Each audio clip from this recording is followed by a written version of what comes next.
Hey gang, today's episode of Vital Vinyl is brought to you by The Littlest Streetcar. It's a children's book written and illustrated by me, and it tells the story of a little worker streetcar, or trolleys as they're known throughout the rest of the world, who wants to be like the bigger, prettier, cooler, more popular streetcars, and through a series of events realizes he's pretty awesome just the way he is. It's a 32-page hardcover full color children's book for kids ages 3 to 9. Don't have any kids ages 3 to 9 in your life, either directly or peripherally? Then this episode is brought to you by Bigfoot Frankenstein. It's a 140-page graphic novel that I illustrated, written by Mark Bertolini, who writes a whole bunch of other comic books, and it's the story of the great whole lot of greats grandson of Dr. Frankenstein, who's hiking through the woods one day, stumbles upon a pile of dead big feet, stitches together pieces of them, harnesses the power of lightning, and creates a new best pal. The two hit the road trying to figure out who's killing all the big feet. There's fights with monsters, giant spiders, mutant rednecks. But then the boys, maybe they find a little love along the way too. A couple of ladies pop up in the book. But, so if you're not looking for something ages teen and up, then this episode is brought to you by Hide. I cannot show you the pages in this because this is a really messed up horror graphic novel. It's about like 150, 160 pages long. It's the story of one day everyone over the age of 18 wakes up and just wants to murder the hell out of everyone under the age of 18. So yeah, it's got like a group of kids that kind of band together and try and fight off all the crazy grown-ups. Grown-ups aren't really crazy when they're just by themselves, but when they see like a kid, they just go banana balls and just want to, slaughter them till there's no more slaughtering to be done. So yep. Littlest Streetcar. Bigfoot Frankenstein. And Hide. You can find them all on my website, vernondraws.com, or on Amazon, Barnes & Noble. Google search for local shops in your area. So do it. Perfect. Just in time for the holiday season. Thanks.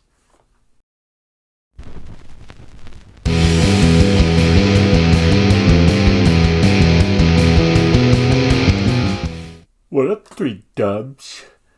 My name's Vernon Smith, and this is Vital Vinyl. If you're new to the program, welcome aboard. And if you're a long-time returning fan, super fan, welcome back.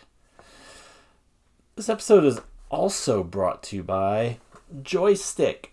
It's not sponsored by him.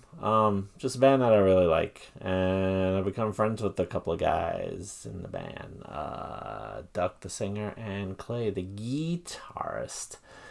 They're a ska punk band from the New Orleans area.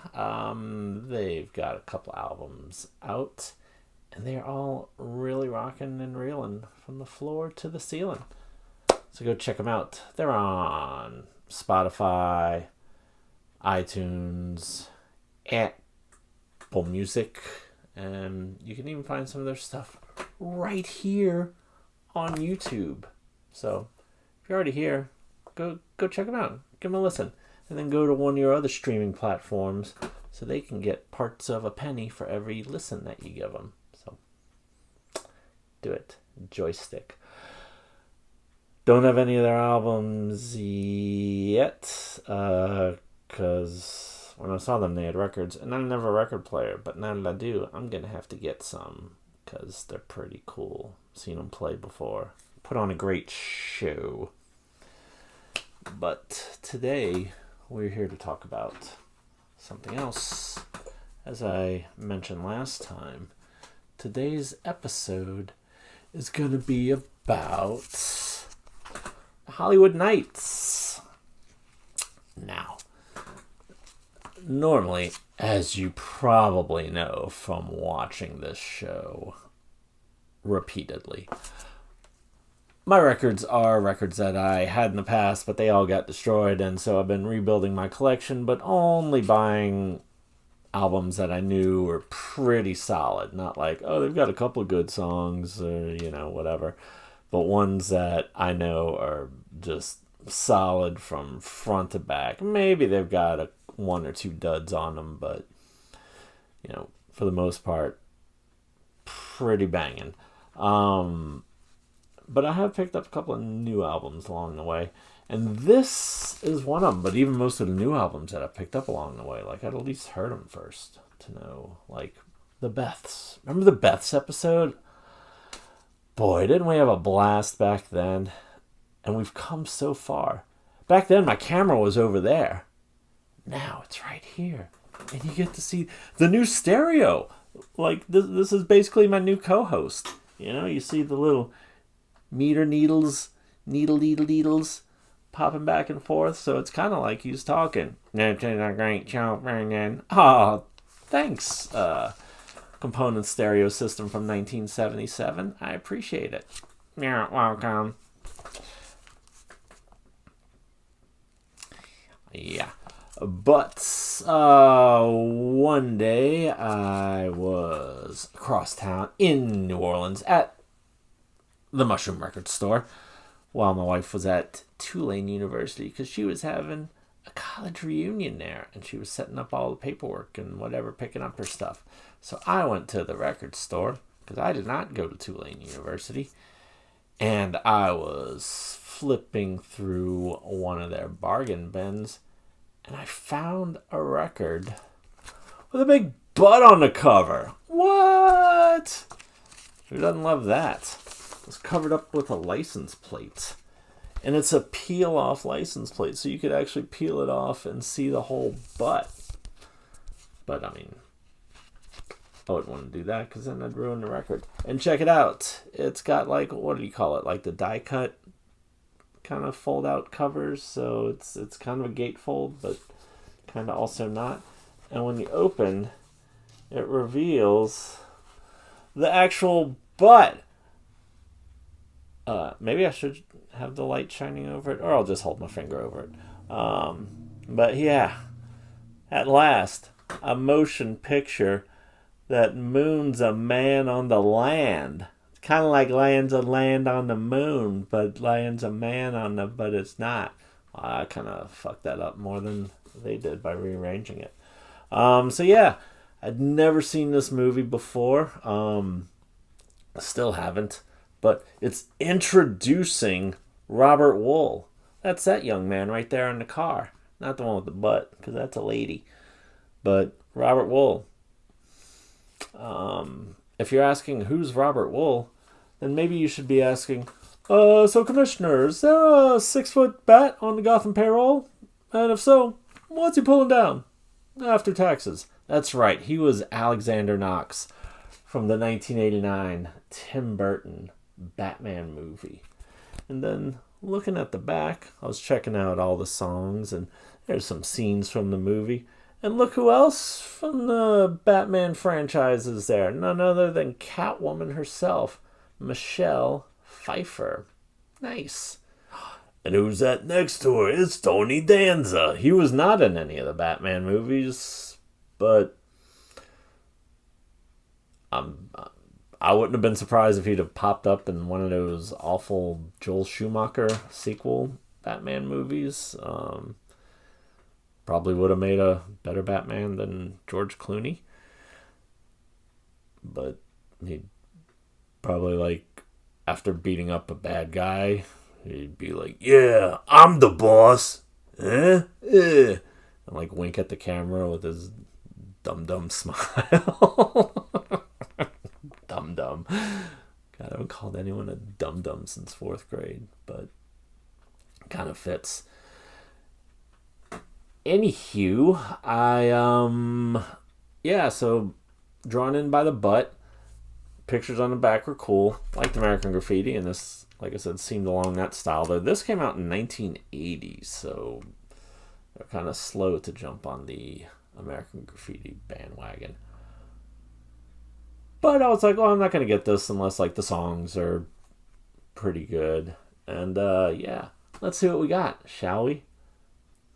Hollywood Nights. All right, the theme song. Hey Baby by Bruce Chanel. Quicksand by Martha and the Vandells. Pretty good. In the Midnight Hour by Wilson Pickett. What I Say by Ray Charles. Heat Wave by Martha and the Vandells. Pretty cool. That's just side one. Side two. Big Girls Don't Cry by Frankie Valli and the Four Seasons. He's So Fine by the Chiffons. Ragdoll, also by Frankie Valli and the Four Seasons. One Fine Day by the Chiffons. Wipeout. Wipeout by the Surfaris. And Pipeline by the Shantays. Which Pipeline is another kind of surfy instrumental, and that's one that's like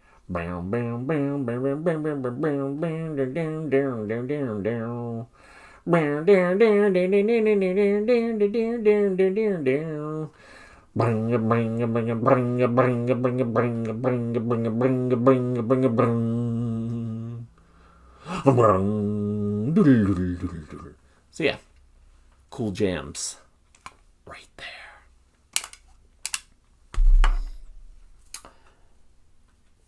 And that's about it for that. I need to watch the movie, clearly, so I can have something to go along with the soundtrack.